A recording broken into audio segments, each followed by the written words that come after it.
నమస్కారం. వెల్లానస్కి స్వాగతం. ముందుగా ముఖ్యాంశాలు. లక్ష్మీ నరసింహ కుటుంబానికి సంతాపం వ్యక్తం చేసిన ఎమ్మెల్యే జీవి. ఏపీఎస్ ఆర్టీసీ ఎంప్లాయీస్ యూనియన్ నిరసన. వినుకొండ నియోజకవర్గంలోని ఈపూరు మండలం భద్రుపాలెం గ్రామంలో జరిగిన దుర్ఘటన విషాదానికి గురిచేసింది. గ్రామానికి చెందిన 7వ తరగతి విద్యార్థిని లక్ష్మీ నరసింహ ప్రమాదవశాత్తు కాలువలో పడి మృతి చెందింది. చిన్న వయసులోనే పసిబిడ్డ ప్రాణాలు కోల్పోవడం పట్ల గ్రామ ప్రజలు తీవ్ర దిగ్భ్రాంతి వ్యక్తం చేశారు. ఈ ఘటన గురించి తెలుసుకున్న ఆంధ్రప్రదేశ్ ప్రభుత్వ చీఫ్ విప్, వినుకొండ నియోజకవర్గ శాసనసభ్యులు జీవి ఆంజనేయులు గ్రామానికి చేరుకుని మృతురాలి ఇంటిని సందర్శించారు. ఆయన ముందుగా విద్యార్థిని లక్ష్మీ నరసింహ ఫోటోకు పూలమాలలు వేసి శ్రద్ధాంజలి ఘటించారు. అనంతరం విద్యార్థిని తల్లిదండ్రులు, బంధువులను పరామర్శిస్తూ వారిని ధైర్యం చెప్పి ఓదార్చారు. ఈ సందర్భంగా కుటుంబ పరిస్థితి, సంఘటన జరిగిన తీరు గ్రామ ప్రజలు అడిగి తెలుసుకున్న ఆయన కుటుంబానికి అవసరమైన ప్రభుత్వ సహాయ చర్యలు, నిబంధనల ప్రకారం ఆర్థిక సహాయం అందేలా తక్షణ చర్యలు తీసుకుంటామని స్థానిక అధికారులకు ఆదేశించారు. ఏపీఎస్ఆర్టీసీ వినుకొండ డిపో మేనేజర్ మొండి వైఖరి, ఏకపక్ష నిర్ణయాలు, యూనియన్ పట్ల అవహేళనగా మాట్లాడుట తదితర అంశాలపై గత 2 రోజుల నుండి ఎర్ర బ్యాడ్జెస్ తో నిరసన తెలియపరచడం జరిగిందని ఎంప్లాయీస్ యూనియన్ నాయకులు అన్నారు. ఈ సందర్భంగా వారు మాట్లాడుతూ డిపో మేనేజర్ తన నిరంకుశ ధోరణితో ఉద్యోగుల సమస్యలను పెడచెవిన పెడుతున్నారని, ప్రభుత్వం ప్రవేశపెట్టిన స్త్రీ శక్తి పథకాన్ని విజయవంతం చేయటంలో కీలకమైన డ్రైవర్లు, కండక్టర్లు, మెకానిక్లకు చిన్న పొరపాట్లకు పనిష్మెంట్ వద్దన్నారు.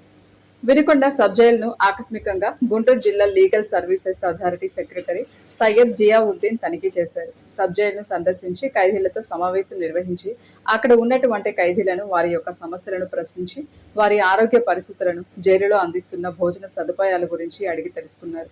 జైలులో ఏమైనా ఇబ్బందులు ఉంటే తెలియజేయాలని జైలులో అందిస్తున్న మెనూను పరిశీలించారు. వైద్యం, భోజనం తదితర విషయాల గురించి ఖైదీలను వివరాలు అడిగి తెలుసుకున్నారు. అనంతరం వంటగదిని, స్టోర్ రూమ్ ని తనిఖీ చేసి తగు సూచనలు చేశారు. న్యాయవాదిని ఏర్పాటు చేసుకోలేని వారికి న్యాయవాదిని నియమిస్తామని, ఎవరికైనా న్యాయ సహాయం కావాలంటే తెలియజేయాలి అని తెలిపారు. ఖైదీలకు ఏమైనా సమస్యలు ఉంటే తెలియజేయాలని ఈ సందర్భంగా తెలియజేశారు. ఈపూరు మండలం దాసులపల్లి గ్రామంలో వేయించేసి ఉన్న శ్రీ లక్ష్మీ పంచనరసింహ క్షేత్రంలో కార్తీక మాసం సందర్భంగా స్వాములకు సద్ది కార్యక్రమం ఏర్పాటు చేయడం జరిగిందని ఆలయ అధ్యక్షులు డాక్టర్ ఆంజనేయులు తెలియజేశారు. నియోజకవర్గంలోని పెద్దలు, భక్తులు సహాయ సహకారాలతో స్వామి మాలలు ధరించిన ప్రతి ఒక్కరికి కార్తీక మాసం సందర్భంగా అన్న సంతర్పణ కార్యక్రమం ఏర్పాటు చేయడం జరిగిందని, భక్తుల సహాయ సహకారాలతో ఈ కార్యక్రమాలు ముందుకు సాగిస్తున్నామని ఈ సందర్భంగా తెలియజేశారు.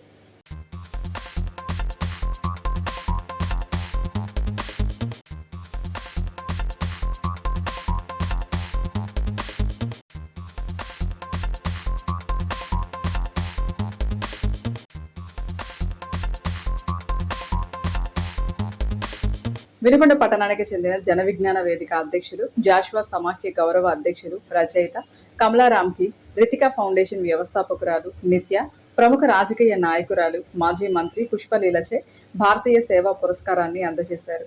హైదరాబాద్లోని రెడ్ హిల్స్ FTCCI స్వర్ణ ఆడిటోరియంలో జాతీయ సేవా సంస్థ రితికా ఫౌండేషన్ వారి భారతీయ సేవా పురస్కారాల ప్రధానోత్సవ కార్యక్రమంలో వినుకొండకు చెందిన కమలారాం అందుకున్నారు. కార్యక్రమంలో ప్రముఖ నటులు కిరణ్, ప్రముఖ కవులు, ప్రముఖులు పాల్గొన్నారు. భారతీయ సేవా పురస్కారాన్ని అందజేసినందుకు రితికా ఫౌండేషన్ నిత్యకి కమలారాం కృతజ్ఞతలు తెలిపారు. పట్నంలోని విద్యానగర్ సాయిబాబా గుడి ఆవరణలో వినుకొండ నియోజకవర్గం బ్రాహ్మణ సేవా సంఘం వారి ఆధ్వర్యంలో బ్రాహ్మణ వన సమారాధన మహోత్సవ పాంప్లెట్ ఆవిష్కరణ బ్రాహ్మణ సంఘ పెద్దలు విడుదల చేశారు. కార్యక్రమంలో పివి సురేష్ బాబు మాట్లాడుతూ ఈ నెల 16వ తేదీ ఆదివారం శ్రీనివాస్ నగర్ వెంకటేశ్వర స్వామి దేవస్థానంలో జరుగు బ్రాహ్మణ వన సమారాధన కార్యక్రమంలో నియోజకవర్గ బ్రాహ్మణ బంధుమిత్రులందరూ పాల్గొని ఆ పరమేశ్వరుని కృపాపాత్రలు కావాలని కోరారు. శ్రీనివాస నగర్ వెంకటేశ్వర స్వామి దేవస్థానం జరుగుతున్నది కాబట్టి వినుకొండ నియోజకవర్గంలో ఉన్నటువంటి అన్ని గ్రామాల, పట్టణ బ్రాహ్మణ బంధుమిత్రులందరూ కూడా ఈ కార్యక్రమంలో పాల్గొని విజయవంతం చేయవలసిందిగా కోరుతూ ఉన్నాం. అదేవిధంగా 16వ తేదీన జరుగుతున్నటువంటి కార్యక్రమాలు అభిషేకం కానివ్వండి, కుంకుమ పూజ కార్యక్రమం, అదేవిధంగా తదుపరి సాంస్కృతిక సేవా కార్యక్రమాలు, అదేవిధంగా బ్రాహ్మణోత్తములకి సత్కారాలు, సేవా కార్యక్రమాలు ఉన్నాయి. తర్వాత వన సమారాధన భోజన కార్యక్రమం. ఈ కార్యక్రమాలన్నింటిలో కూడా అందరూ పాల్గొనవలసిందిగా, ఆ పరమేశ్వరుని ఆశీస్సులు పొందవలసిందిగా కోరుతూ ఉన్నాం. వినుకొండ నియోజకవర్గంలో ఉన్నటువంటి అన్ని గ్రామాల నుంచి, టౌన్ నుంచి కూడా అందరూ కూడా పాల్గొనాలని ఆహ్వానిస్తూ ఉన్నాం. అదేవిధంగా సాయిబాబా గుడి నందు ఈరోజు పాంప్లెట్ ఆవిష్కరణ కార్యక్రమంలో పాల్గొన్నటువంటి బ్రాహ్మణ సంఘ పెద్దలందరికీ, సంఘ శ్రేయోభిలాషులందరికీ కూడా హృదయపూర్వక ధన్యవాదాలు తెలియజేస్తున్నాం.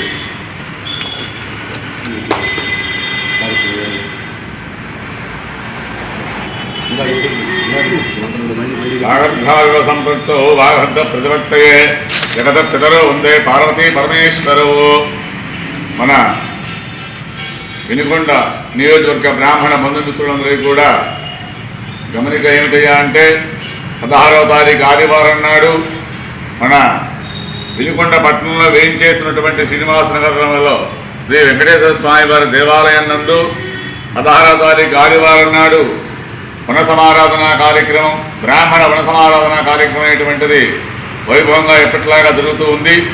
కనుక ఆ జరగబోయేటువంటి కార్యక్రమంలో భాగంగా ఉదయాన్నే మన బ్రాహ్మణ పెద్దలందరి చేత మహాన్యాసపురికి ఏకవార రుద్రాభిషేకము మరియు సువాసిని కుంకుమార్చన కార్యక్రమములు, అన్ని విశేషమైనటువంటి కార్యక్రమాలు మరియు సాంస్కృతికమైనటువంటి కార్యక్రమాలను కూడా జరుపుతూ ముఖ్యమైనటువంటి గౌరవనీయులందరినీ కూడా పెద్దలను సత్కరించుకుంటూ ఈ కార్యక్రమాన్ని నిర్వర్తించడం జరుగుతుంది. కావున నియోజకవర్గంలో ఉన్నటువంటి గ్రామంలో ఉన్నటువంటి ప్రతి ఒక్కరు కూడా, బ్రాహ్మణులందరూ కూడా ఈ యొక్క ముఖ్యమైనటువంటి గమనికని అందరూ కూడా వెలిగించి ప్రతి ఒక్కరూ కూడా ఆదివారం నాడు విచ్చేసి ఆ కార్తీక వన సమారాధన కార్యక్రమాన్ని సంపూర్ణం చేయవలసిందిగా ప్రతి ఒక్కరిని కోరటమైనది.